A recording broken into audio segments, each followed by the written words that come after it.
Okay, everybody, I think we are here. Thank you for joining us tonight. I'm Nate Eaton here with EastIdahoNews.com, helping out CrimeHQ, and I'm so happy that Candice Cooley is here. I do wish it was under better circumstances, but this is a case that is now entering almost its third week, right, Candice? Correct. So Candice's son is missing. He is 19 years old. His name is Dylan Rounds. I'm going to share my screen, except Kelly, if you're still listening, it says I can't share it right now. So if once that happens, maybe, there we go. Okay. So we're just going to kind of bounce back and forth tonight with Candice's page and with kind of what's here on my computer. But this is Dylan. Let me drag this over here. Dylan Rounds. He is 19 years old. He was last seen May 26th in Montello, Nevada. 19, 5'11", for 5'10", around 160 pounds, brown hair, brown eyes. All of his vehicles were found on his farm. The only thing missing was wallet and phone. Foul play is suspected. Search parties are being conducted, and there is no sign of Dylan. So this is him. I'm going to bring in Candice now. And Candice, can we just kind of start from the beginning? I know you've told this story a lot, but we're hoping that maybe somebody hears something new or something different and that they can take it from here. When did you realize that your son was missing? So it was Monday, May 30th, Memorial Day. And JD, Dylan's friend, reached out to me and said, hey, I just got a call from Karen. And she said she hasn't heard from Dylan in a couple of days. Have you heard from him? And I said, no, which immediately made me suspicious. So I called Justin and I asked him, have you heard from him? And Justin said, no. And that's Justin's your husband. No, Justin's Dylan's father. Jill, yeah, Dylan's dad, yeah. Yeah. And he said, no, him and our other daughter, Brooklyn, were coming back from Vegas. And so right then, with having 2 full days, a full 48 hours, a little over 48 hours of nobody hearing from Dylan, we knew something was wrong. So what did you do? We headed to Lucin, all of us, including Larry and Karen. We all took off, went to Lucin. Larry and Karen's his grandparents, myself and Mike, and then Justin and Brooklyn. On the way down, I kept going through everything. It just kept going through my head. And so about halfway there, when we got service, we stopped and I called Box Elder County Sheriff's and reported him missing because, he had a little more of his crop to plant. So we absolutely knew something was wrong because he hadn't been back around to plant that crop. So Box Elder County came out that evening with the Box Elder County, and I believe it was a volunteer search and rescue from the way I understood it. Okay, let's pause right there. I want to show everybody what kind of area we're talking about. This is a very remote area. So here on my screen, you can see this is Utah, Idaho up here, Nevada over here. Here's the Great Salt Lake. So Dylan was farming here in Lucin, and then about 28 minutes, 25 miles away is Montello. Correct. And Candice, you guys, Dylan was raised up here, right? In the Eastern Idaho area, kind of back and forth between Twin Falls and Eastern Idaho. Yeah, yep. So what took him down in such a remote area in the first place? The price of land. A guy told him about this land, so went down and looked at it, dirt cheap. So that's when Dylan was 17. So you got to think here's a 17-year-old who wants to own his own farm. He can't afford $10,000 to $20,000 an acre like it is in Southern Idaho and Eastern Idaho. And I'm not sure exactly what he paid for that land. I was thinking it was around $300 to $500 an acre. So it was somewhere he could afford to buy the ground. He went and got his own water rights through, the county office. There was, the deep wells out there. So it was just somewhere he didn't have to worry about houses coming in. He didn't have to worry about the price being drove up because nobody wants to be out there. So it was perfect for him. He could actually afford to start a farm out there where he couldn't in the areas we all live. And how much did he love farming? Does he love farming? Oh my goodness. The kid, and you'll see from the Facebook photos, I mean, from the time he was 5 years old, like I said, he could drive a tractor before he could drive a bike. Always gardens, always growing stuff, his sweet corn patches from the time he was about 10 years old, his pumpkin patches. Like I've mentioned, I couldn't even plant flowers they'd always give me flowers for Mother's Day. I couldn't plant them because I didn't do it right. He just from the time he was 2 and could run around and follow his dad and grandpa around on the farm, that's all he's done. That's just his passion. It's unbelievable. You take a 19-year-old kid in this time, this day and age, and say this is where he lives and this is what he's doing. People are like, no way. I'm like, yeah, he is.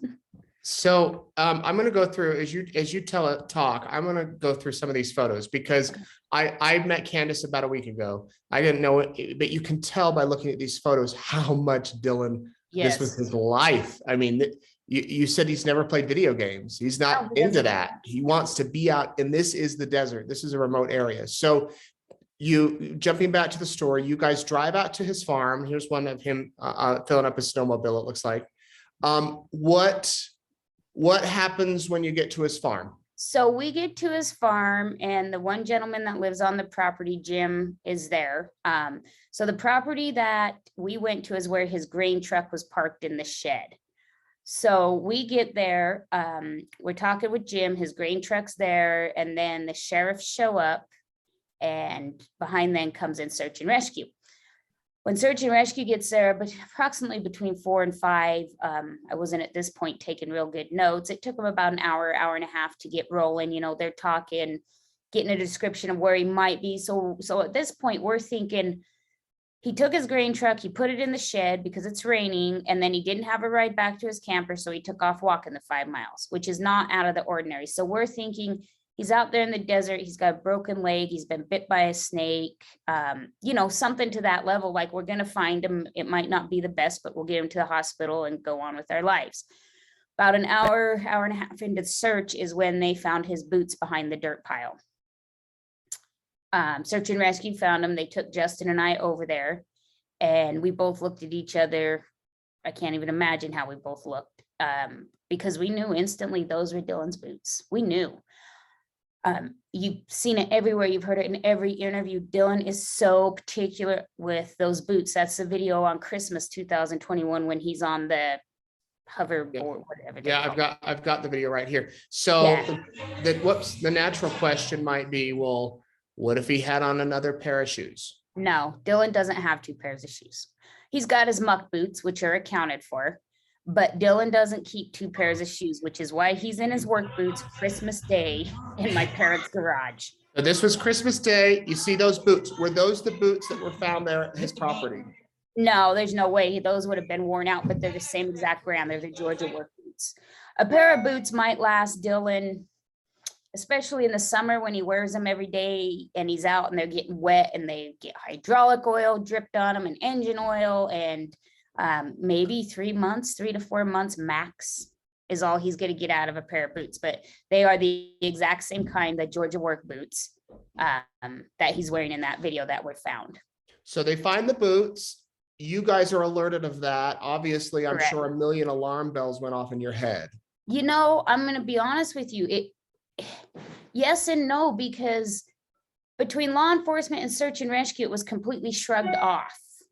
So at this point, we're kind of following lead. Like, we don't know what we're doing. We're panicked parents. We just arrived there. We're following suit. We're thinking, okay, if they're not making a big deal out of this, maybe we shouldn't. We're just following suit. We now know that was the worst mistake in this whole investigation. That was where everything started going wrong. The second those boots were found, that area where his grain truck was, where his pickup was, where his camper was, all should have turned into an area of a potential crime scene that needed processed. And it didn't happen. The boots were put on the back of one of the search and rescues side-by-sides, and the sheriff later took them, and people just kept searching as if Dylan had walked into the desert with no boots. Okay. So talk about his pickup, because that was another area that you guys checked and that we talked about the other day.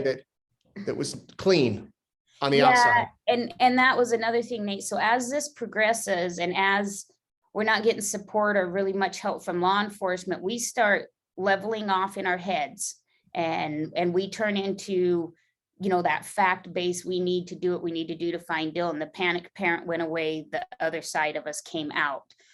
So in looking at Dylan's pickup, and the detectives have looked at it multiple times, so as much rain as there was in Lucin that Saturday, that pickup, had it moved, which we've had said that it has, said that it doesn't, would have left tracks. Okay, if that pickup would have went in or out. Now, when I got in the pickup seat was scooted forward to where I could drive it at 411, and Dylan's between 5'10" and 5'11". He's all leg and he sits with the seat all the way back. It was also in 4 low. So in 4 low, if that pickup, first of all, didn't move on Saturday, there was no rain on Friday, so it would have no reason to be in 4 low. Second of all, Dylan would not have put it in 4 low because he knew his transfer case was out. He couldn't 4 high or 4 low, 4 high, 4-wheel drive did not work. Has not since sometime 6-7 months ago when he got a new transmission in, and it's never worked since then. The other thing with the pickup is people say, well, what if the pickup didn't move? Okay. If the pickup didn't move and you have all that rain, you would have, from just the weight of the pickup, mud up underneath the tread. And if you look at my video and the picture, even sitting on the ground, you can look through the tread. And that's the video I'm trying to pull up here, Candice. Just one second. Candice did post this the other day. Let me switch over here to show just what this area is. So sorry, Candice, go ahead. Oh, you're fine.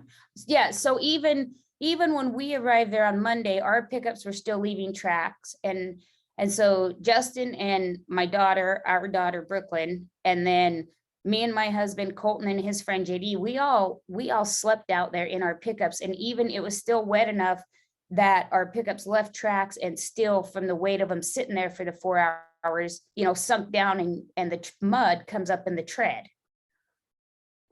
Okay, so this is the type of area we're talking about. Heavy D from Diesel Brothers came and got involved and helped you guys, flew a helicopter. And Correct. This is what really helped me kind of see. I'm just trying to fast forward to the part where you can see the land, because it's out there. It's not like you've got gas stations and grocery stores on every corner, right? Correct. So it looks like his truck's been cleaned. The seats moved forward. His wallet and phone are inside at that point. No, they were gone, right? They were gone. We've never found either one of those. They were gone. So those of you not familiar with the area, check out this video. And Candice, you can maybe walk us through it if you see it. Yeah, at this point, and you'll notice like how some areas are less brushy than others. He'll get into a more brushy area in a minute, I believe. But Dylan has spent the last 2 years, so this is his pivot. So you can see how a lot of it's cleaner than other places. He spent the last 2 years on both sides of this shed that you guys are seeing. Right here. Dylan has ripped, so on both sides of it. See how there's really no brush, and then you can look out further and you can see the darkness of the brush. Mm-hmm. Dylan has spent the last 2 years ripping that ground out and prepping it because he planned on developing it all. So this was where he was. This is where he originally started, and this was originally where his camp trailer was. But he got water rights to the farm. The place 5 miles east was better water. He was able to get a hold of them. But all of this ground, that's why there's not really much sagebrush to it, is because Dylan, he ripped it all out. He worked all that ground. He spent 2 full years, 2 full summers, and working as long as he could into the winter until it froze, ripping that ground out. So it's not just the one pivot and the 640 acres that he finally purchased. It's all this other ground of this gentleman's that he's been working on purchasing, that he's already broke the ground. He's already preparing it before he's purchased it. So you're taking a kid who's looking at his future. He's like, I eventually want to farm all of this, and not a kid that's going to say, oh, screw it, I quit, I'm going to walk out into the desert. Or, he's worked so hard and he's done so much work on this. He would not ever walk away from it. And I've had a few people ask me, well, maybe it was someone passing through, but look at this area. Not a lot of people are passing through. No, and so you have the sun tunnels out there. So a lot of people do come out to the sun tunnels, but they don't go as far as Dylan's farm. And most of them are harmless hippie people who think the sun tunnels have something to do with aliens. Dylan's never expressed any uneasy feeling, everybody knew him, everybody, spoke highly of Dylan. That was never a concern. My concern was always a farm accident, you know, a PTO accident, you know, get your arm stuck in something. That was always my fear. I never, this thought, what has happened is it never crossed my mind. I never, not in the least bit. So earlier we talked about that town in Nevada. He would go, that's the closest town. So he Correct. would go back and forth how often? Oh, every other day, at least I'd say. So that's the Cowboy Bar, which is a bar restaurant that, you know, minors are allowed in. That's the only place to get food. And Dylan loved to get, you know, he'd eat one, give him a big old hamburger, and, you know, that would do him for the whole day. So he'd go in there to eat, and would he ever stay the night or anything? Yeah. Yep. So we've learned, and it makes sense because, and we kind of knew it before, you know, he'd go in and he'd end up just staying there. And there was a motorhome on the side of the bar that they let him crash in when he wanted to. And, you know, I think it was really the socializing, you know, I mean, he's out there in the middle of the desert by himself. So when he's got some time, you know, go in and see some people and talk to somebody besides yourself. So the last place he was visually seen was there in Montello. Correct. But the call to his grandma on that Saturday morning when it was starting to rain and he needed to get the seed in, they've been able to ping that in Utah, right? I believe so. I have not got the information on the call. I do know that the ping on the phone, that wasn't the phone call. The last ping at 3:41 Saturday, May 28th was in, there's only like a sliver of where the radius could be that he could be on the Nevada side. And Okay. it included where, part of that radius included where his grain truck was. So that's why, you know, that's where we started. Okay. I know a lot of you have questions. Please put them in the Q&A tab and the chat tab. We'll get to those here in a little bit, but we'll kind of walk through what we know and then get to those questions. So he goes to Montello. Does he, how many friends does he have there in Utah, Lucin versus Montello, or would you call any of them friends? There's nobody in Lucin. I mean, there's a few of the guys that have their own property out by there by Dylan's, but you know, they're just kind of out there on their own. You know, there was the two gentlemen that worked for him off and on, and then, you know, you got to think Lucin is a town of maybe 200 people. So it's one of those local towns. So whether you're friends or not, or whether you're, if you go into the bar, if you go into the bar in the restaurant, you socialize because there's nowhere else to go. You don't get to pick and choose. Let me put it that way. You're going to socialize with who's there because that's your only option. So, you know, friends, acquaintances, you know, I don't, you know, how you would word that, but basically you're limited socially. So you're going to socialize with whoever is there at the moment. And you probably see a lot of the same people. Correct. Yeah. Yep. Did he have a girlfriend? You know, he didn't really talk to me about it a lot, but more and more pictures I get from JD, he very well may have. I mean, it's not something Dylan talked to mom about, you know, so, but it's not like, as far as you know, it's not like there was a lover's quarrel or correct. anything. No. Okay. So, you see the suspicious stuff with the truck, you see the boots. And what do we know? Did he work with anybody there at his farm at the time he went missing? So he had, you know, a couple people that helped him, Don and Jim. You know, I'll just get it out in the air. Everybody knows he fired Jim. I can't pinpoint the time. I want to say it was probably 7 to 9 weeks ago. Jim would still help him off and on. Kurt would help him with backhoe work, but that was the extent. Dylan pretty much did all the work. Was it a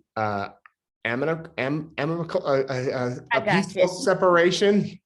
There was an argument over a washing machine that Dylan had come up and got from our place, and something about a pump. Dylan didn't go into detail with me. He just said he fired Don, or Don quit, or it was I think they just had, you know, basically a piss and match, and that was that.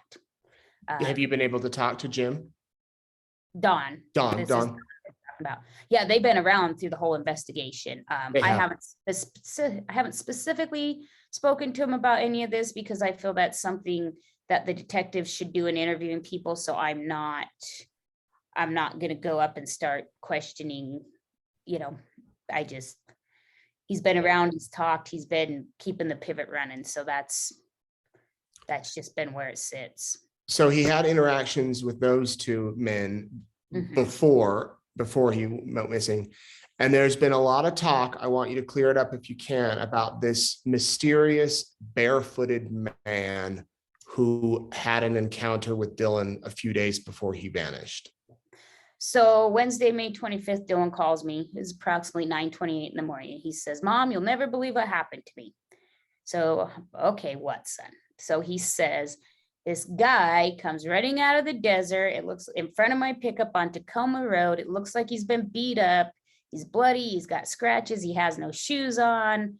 I'll just give you the short version. Wanted to use Dylan's phone because his was dead. Dylan let him charge his phone, and he called his father, said he's telling Dylan, "I can't find my kids. We were picking potatoes earlier." So, he's whacked out of his mind. This is where this is going. His pickup's gone. So he gets a hold of his dad, and his dad says, "No, your pickup and kids are here. We've been looking for you for days." Now, originally, what turned this whole story into something that really exploded is Dylan told me he did not give Chase a ride. Since then, Chase has come forward, and he is in custody on unrelated charges, but he is in custody. And we had 3 other very reputable eyewitnesses from Montello that were working on part of the road, part of a piece of property that day, that seen Chase in the pickup with Dylan. Dylan took him back to town, and then they seen Dylan come back out of town without Chase back out to his farm. Then Chase came back out to the desert where he was and was making no sense, saying he left his bag of some sorts out there. And from there, a white car came and picked him up, which we have since learned was his father. Now, that is why we put the reward out to locate Chase. We could not locate him. He was a person of interest. At this point, we still think Dylan left this guy in the desert with no shoes. And then all of a sudden, my son comes up missing and his boots are there. Okay. So once Chase came forward and is in custody, that's when I say Chase is clear with us, because our part is done. We found Chase. We delivered Chase to the police. They have him in custody, and from there, they will question and interrogate and see if he has anything to do with that. But as of us as a family, and Justin and I as parents, we are not focusing on Chase because he's in custody. So whatever comes of that will come of that, and hopefully they'll pull the information that they need if he knows anything. But we can't keep revisiting it because he's in custody. So we're just trying to clear up and steer away. That is what happened. We just put up the reward because we couldn't find him, and we knew for $5,000 somebody was going to tell us where he was at, and it was actually himself. Okay, so Chase is in custody. The police can question him, do what they need to do, but you as a family, you're out there searching. How many hours would you say up to this point you've searched out there in the desert? I don't even know. When we got there on the ground Monday, we didn't go home. My husband and I made a midnight run home through the night, one night, and then it was Sunday. So it was a full week. We were out there a full week before any of us went home. And then Justin, he's been the same way, go home for a day or two. We've been out here nonstop. We come back to Wendover, we set up. Originally we had campers and stuff out there, and my parents and my sister and Justin had a bunch of friends and my uncles. But when we weren't receiving support from law enforcement being out there finding Dylan, we weren't comfortable being out there in the middle of the desert because there's a lot of people who don't want you there.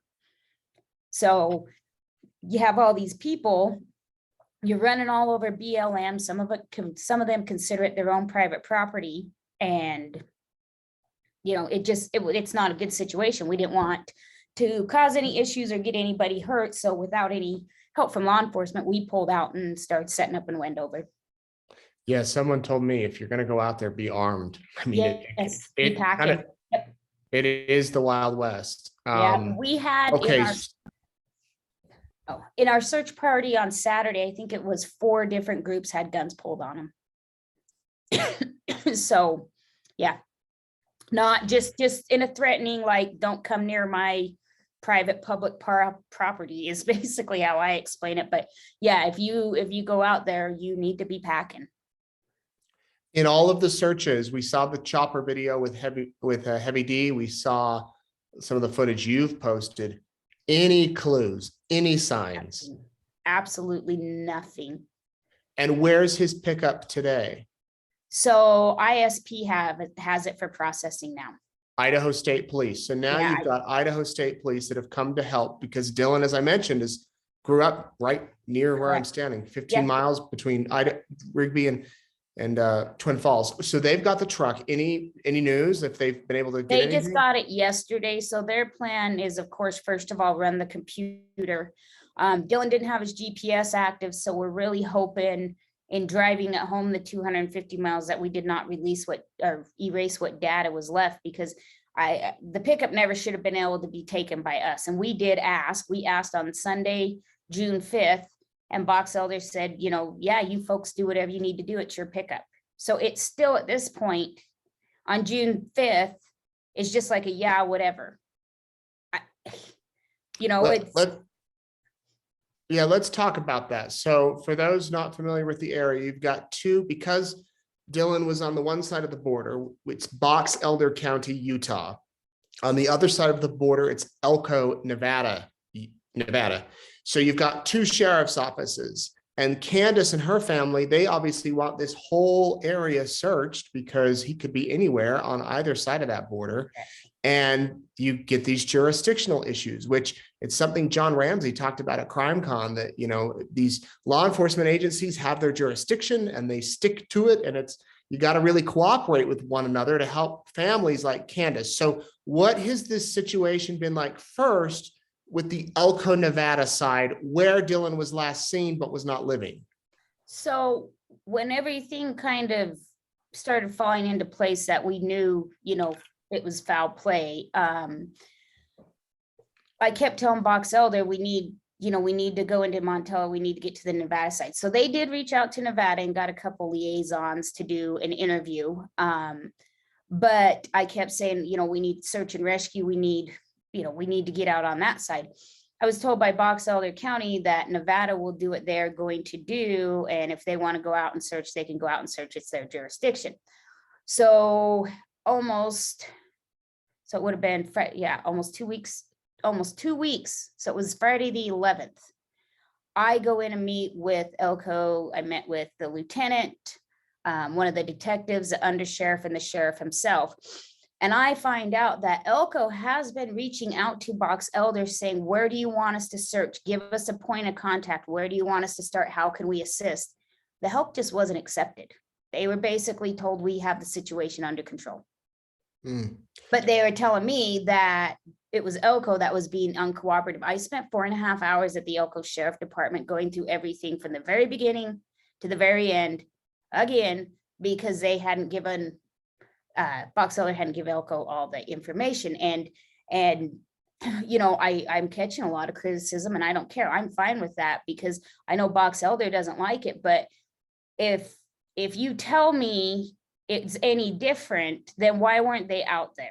Why have we had to fight tooth and nail? Why was the pickup never processed until after we brought it back to Idaho? The grain truck is still yet to been processed. His camper has not been processed. The area is still not roped off. There's still people around it.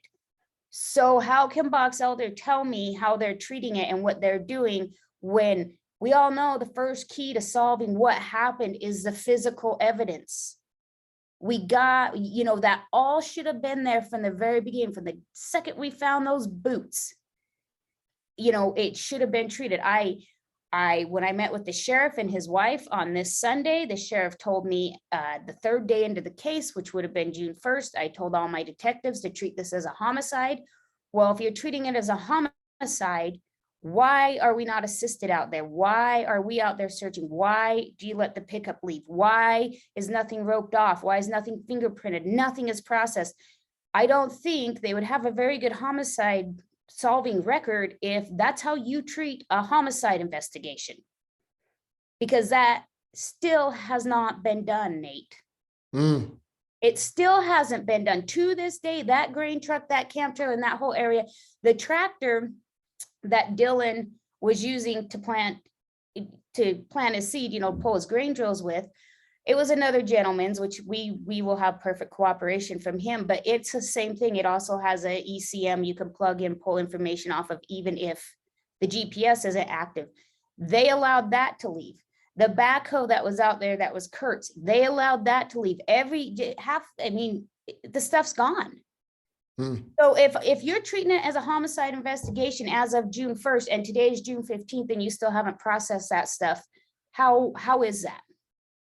And just so everyone knows, I've reached out to the sheriff's office. I spoke with the chief deputy the other day. I actually got a call back, and he didn't have much to say. They did send out a news release about an hour ago. I don't know if it was anticipation of this. There wasn't much in there, just saying how many man hours they put into it. So we don't know much from them. Sometimes these law enforcement agencies hold stuff in because they're working on a lead. Often, though, they involve the family. I mean, often the family is involved and brought into the loop. Well, and don't get me wrong, I 100% know the detectives may be working on something that we can't have information to. I totally understand that. So does Justin, the whole family does. But you still stay in contact with the family and tell them you're working on it. You don't not talk to them for 6 days. And you can't tell me you're working on stuff when you're still not taking control and taking the physical evidence, the only physical evidence that there could be. Still, Yeah. I mean, so to me, I feel like they're, they give us a little bit of information, they give us a little bit of handshake, try to appease us, and then they ghost us. And this has been the pattern. And my family has watched it. My husband has watched it. Justin and I are living it. So we're not crazy. I mean, the more interviews I give and the more people I talk to, they're like, that is just absolutely unacceptable. But we've never been through this. So we're thinking, are we crazy? Is this how stuff works? And, it's not. It's just not how it should work. No, it's not. And here's the admirable thing for Candice, for those of you watching, is she's not letting this stop her. I mean, you guys, every time I've talked to Candice over the past week, she's like, I'd be happy to go public, be happy to talk. She wants to scream this from every mountaintop that her son is missing. They're out there searching every day. They had a coordinated search on Saturday. Tell me some of the other things you all have done with the dogs, the potential dogs, and the drones. So the dogs are on the ground. Well, Tori's on the ground. She's out in Lucin with Justin. He's on the ground out in Lucin, helping her get set up for tomorrow. So we've got 2 handlers and 3 dogs. They're certified all the way cadaver dogs. So that is the dogs that Box Elder County released in their press conference. So let me tell you about these dogs. I've been working with Tori for a week to get these dogs out there. This has nothing to do with Box Elder County. Justin and I, we are paying their expenses. That's all we pay. They don't charge anything, but this is not something that Box Elder has arranged. Same thing with EquiSearch. I had to fight tooth and nail. Twyla finally got the invite this morning. Finally this morning, after we've been requesting since the 13th, let's get these guys out here. Let's get drones in the air. So these outside forces that we are bringing in has been of no help from Box Elder County. It's actually been harder to get them approved. Elko County had the approval to both of these agencies the first day I asked, within an hour and a half. Box Elder County is 3 days behind them. So I don't want them to say, oh, we've had this canine group out there, because it has nothing to do with them. Are these, Candice, are these cadaver or search dogs? They're cadavers. Cadaver dogs. Yeah, and they can do ground and dig. And the equestrian group, is that what you called it? It's EquiSearch out of Texas. EquiSearch. Describe to people what that is. So EquiSearch is a nonprofit free service to families with missing people. They're amazing. They have amazing technology that even with their drones to analyze stuff that even law enforcement doesn't have access to. So there's a drone out there right now. What he's doing is he's covering, whatever quadrant they decided today, which I know is out by where Dylan's boots were found, but he sends it into the headquarters of EquiSearch, the footage. They then analyze the footage for a color. So we're going to start with the color blue. Dylan wore a lot of blue. So all in their software, all you got to find is like a silver dollar size of this color, and their software pulls it out. So it could be a pop can with blue on it, or it could be, you know, a sweatshirt, or it could be a piece of garbage somebody came out, but it will pick up everything with that color. And then you get the coordinates to go look what's there. Then we'll go to red. You'll see in the Facebook pictures, Dylan wore a lot of red sweatshirts, red, blue, you know, black, gray, a little bit of green, but never like a yellow, orange. I mean, red was a very bold color for him. Like that was, woo, Dylan's in red today, you know, he's feeling good. So that's what we're working on with them. And then they've got the technology to also find the voids in the ground, that kind of stuff. I mean, these guys are an amazing, amazing group, Nate. I didn't even know they existed. I have never heard anything. I believe they also, like, they went to, when Natalie Holloway went missing, I believe they went to Aruba too and helped search for her. I mean, they've just got the technology. It's incredible. Yeah. Do you know if police have questioned the people that Dylan may have met at the bar? Kurt was questioned back on the first Saturday. So what was that, June 3rd? Okay. Calendar, I think it was June 3rd. No, June 4th. So it was June 4th. That was conflicting. And that is where, guys, that is where the information has come, that it's like, at first we said his last sighting was, you know, Lucin on the 25th. Then we got the Montello for sure on the 26th. Then we were told by some of the people in Montello, and that's why they interviewed Kurt, that he was at the saddle sort on the 27th. We got some people saying yes, we got some people saying no, we got people changing their stories back and forth. So that's why our dates on posters and stuff have changed and went back and forth, because we're trying to keep it off of facts. So on Thursday, the 26th, people say Dylan was there eating lunch and there's a credit card charge for the Cowboy Bar. So that is a fact. On the 27th, we keep getting the runaround. So we don't know 100%. So that's why we backed it up to the 26th, is we're going 100% off of facts. Any activity on his bank account other than that charge? No. Nothing.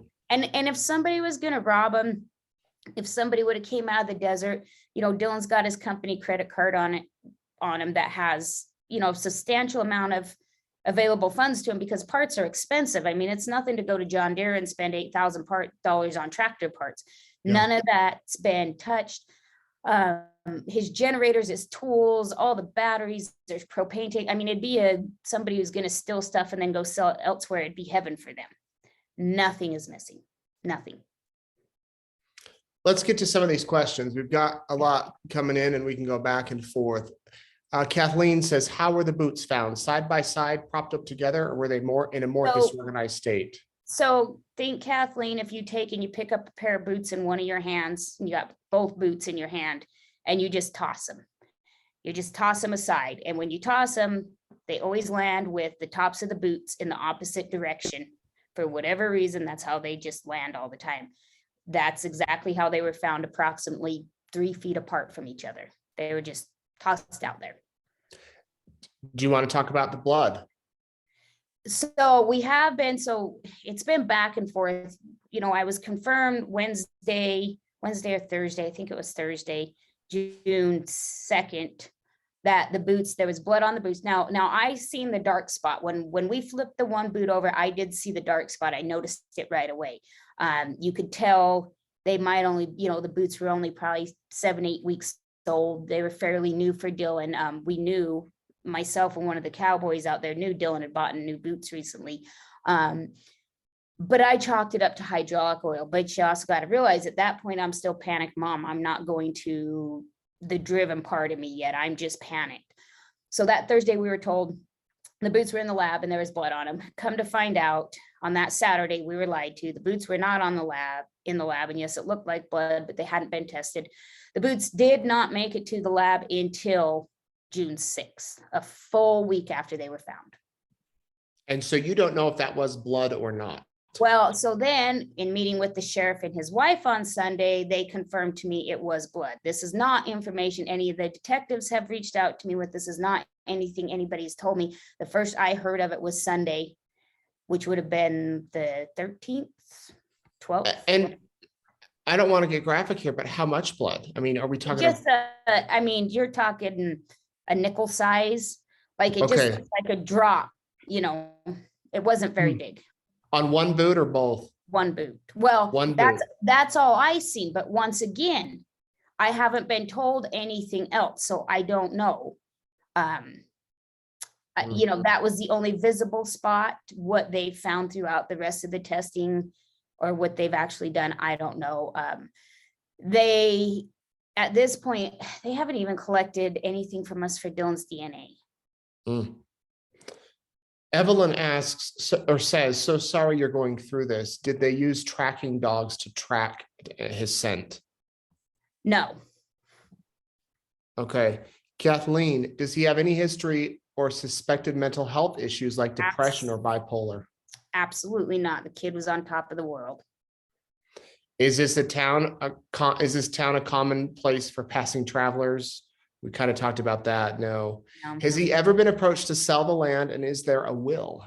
Nobody wants that land.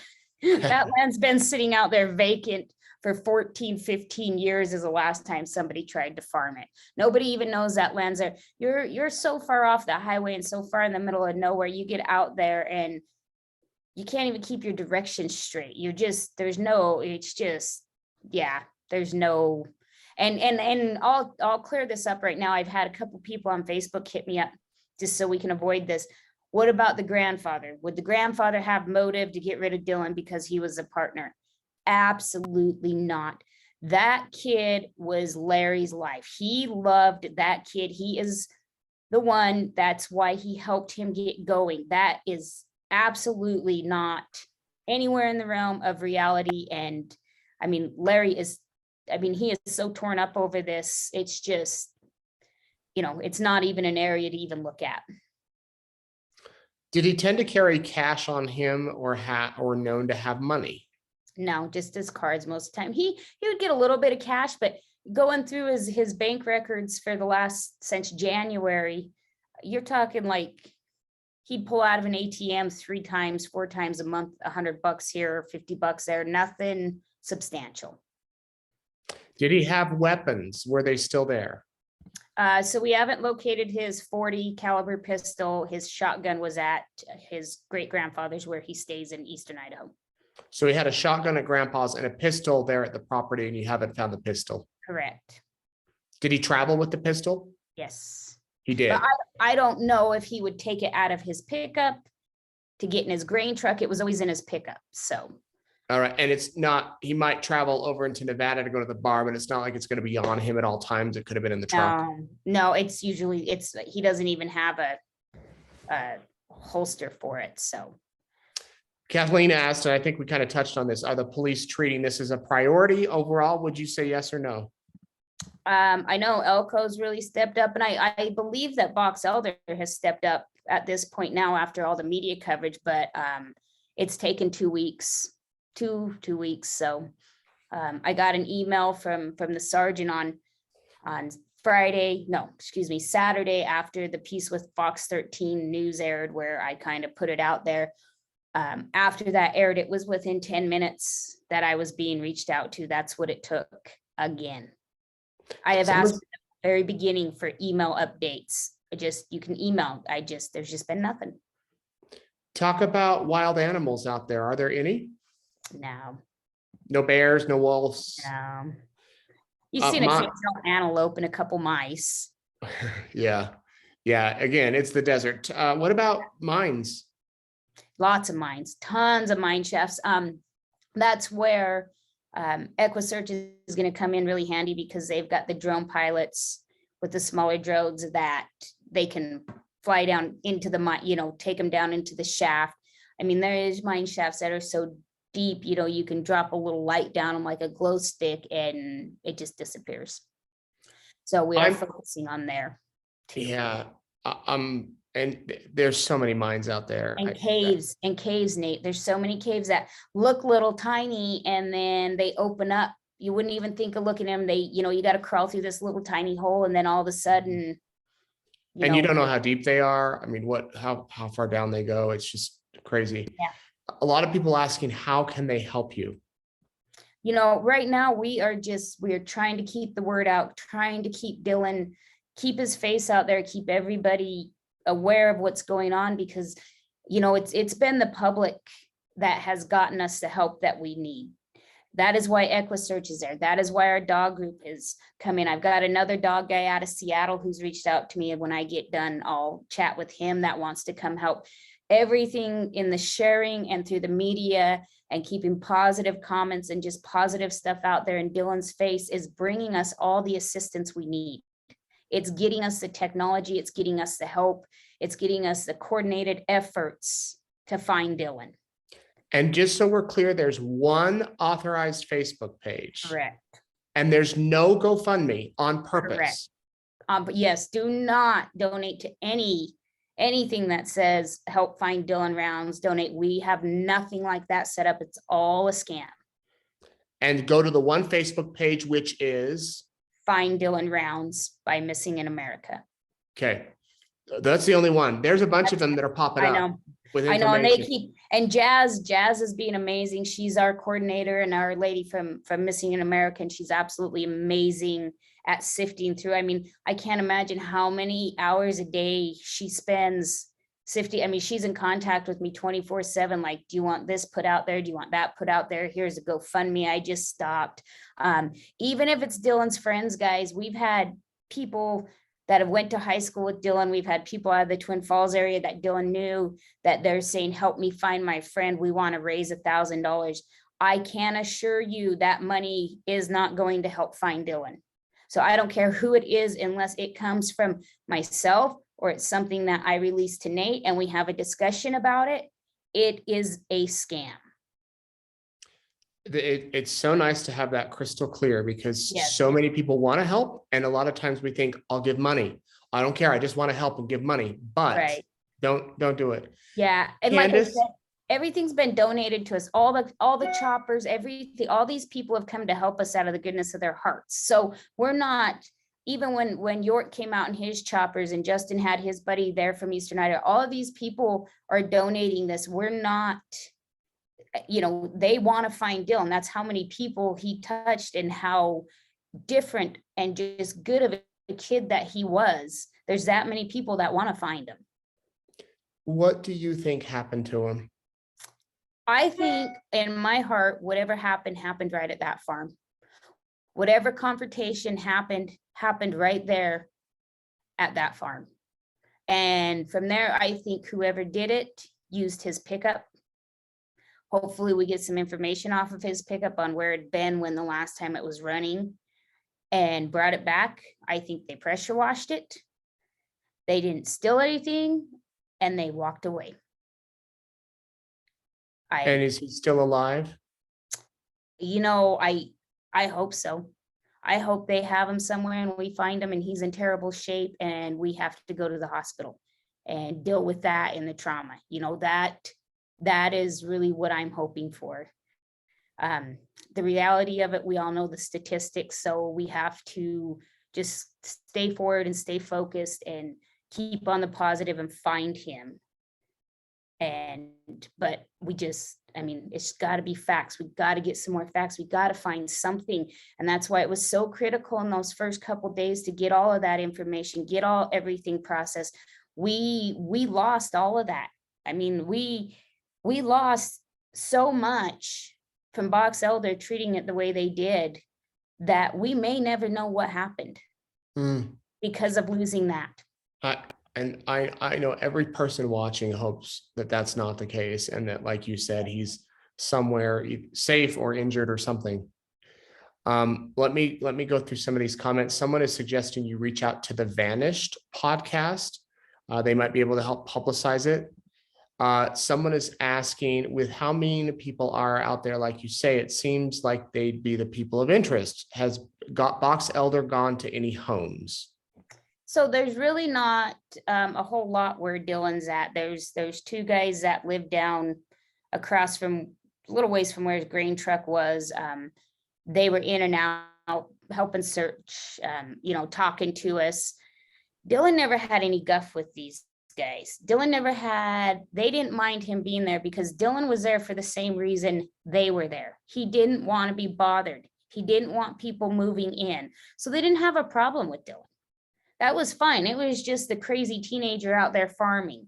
So those people, I mean, whether or not they've been questioned, I don't know. Do they need questioned? Absolutely. In my mind, and I feel his father shares this opinion with me, the ones that are out there that had nothing to do with Dylan, that minded their own business, I just don't see there would be any motive, any reason. But, then again, I can't think of motive of why anybody would want to do anything to him. Yeah. Have you been able to get his cell phone records to see who he's had contact with? So we can pull up, of course, just his phone calls and his text on our own. I know that between Box Elder and Elko, they've pulled some other records, but as far as people that he'd called and different texts were on his phone was really not a whole lot out of the ordinary. There wasn't something that said, oh, wow, who's this new person that, they had 200 text messages in a day. And Dylan, he would text. He was more of a talker. He'd send a photo, he'd send a couple things, but then, it was 15 to 30-minute phone conversation with them or longer. He'd shoot a text here and there, but he was definitely more of a talker. Evelyn says, in the most respectful way, is it possible that maybe he had a male significant other rather than a girlfriend? Could there have been a guy he was dating? Not that we're aware of, and no, and whether or not there was, it's irrelevant. We're just looking for who did whatever they did to him. Yeah. Someone's asking if there was any lawsuits pending involving him, the family. No. Okay, let me go to this other window. You mentioned during the searching that some groups were held at gunpoint. Do you think he might have gotten caught up with one of these people? And are there any gangs? Never did I say held at gunpoint. I said guns were pulled out. There's a big difference there. So you got to realize these people are out there because they want to be left alone, and you swarm them with 200 side-by-sides running around, and it's their private property in their eyes. They're protecting what's theirs. So that out there is common. Everybody's packing. There is nothing absolutely out of the ordinary. If somebody in the middle of the night or during the day when Dylan was on his farm that he didn't know started running around, he'd probably pull his gun out too, because it's just, you never know. So no, I mean, there's nothing out of the ordinary for that. Someone says, so sorry you're on this journey, Candice. We are here with you. We are all helping and wishing this is resolved soon for you in the best possible way. Thank you. Someone says, Candice, I'm so sorry you're going through this. I hope he is found safe and alive soon. Someone asking, did Dylan owe anyone money that you know of? No. And again, if you're just tuning in about the money thing, it's like his wallet and phone are gone. So if someone stole his wallet, They'd use his go money. spend it. So yeah, and there's another one we can clear up before it comes up, because I'm sure it will. Please. People keep talking about this. Well, he had this $31,000 check with him that week in Montello, and it was actually the previous week. And yes, he absolutely did. It was written to his farm. It was for custom work he did for another person. The check was deposited in his bank, and Grandma helped him distribute it to pay his bills. The $31,000 check Dylan had is irrelevant. Even if you got a $31,000 check written to a company, it's not like the old days. You're not going to kill the kid for it and go cash it. Like, you can't do anything with it. It's no good. So that check's irrelevant. It was in the bank and distributed to where it needed to go for his repairs and such.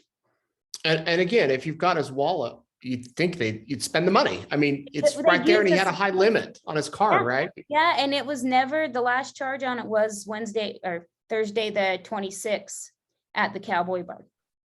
The Cowboy Bar. Someone asking about cell phone pings. All we know is, like I said, the one at 341 that included his phone, his farm. That's where his grain truck was. That's the only information we've got. And I know we've kind of addressed this, but could there be any other motive? Could there be any other reason? I wish I could come up with something, because if I could come up with something, it would point me in a direction. If I had some sort of, this guy had this big beef with Dylan, or this guy had this, or he owed this person money, or this person hated him, or they were in a water squabble. There's nothing. There's not a single thing that any of us can come up with to give us a direction. I would love to be able to come up with something. That would be fantastic. Like, hey guys, we got a direction. Let's hit it. We don't have that because there isn't any. All right. You're asking how you can help. Spread the word. That's what Candice wants. Get his picture out there. Somebody knows something. You And when guys they, can pull them off my Facebook. That's why I've left it open and public. You can share all of them, all the stuff that I put in. I'm going to put a bunch more on tonight. Just we keep his face out there. We keep him on the news. We keep him on the media. We keep everything moving forward. You know, we'll get more drones out, dogs hitting the ground tomorrow, and we just keep pushing forward. But the minute he fades in out of the limelight and he becomes just a face on a poster is when I lose the help we need to find him. So we can't let that happen. and for if you go to the chat button here, I believe all of you can see the link to the Facebook page. So that's been posted. You can also search it. Last question here, Candice. Did anything out of the ordinary happen in the weeks or months before he disappeared that you know of? No, he was doing custom work for the Wine Cup Gamble on both the Montello side and the Independence Valley side.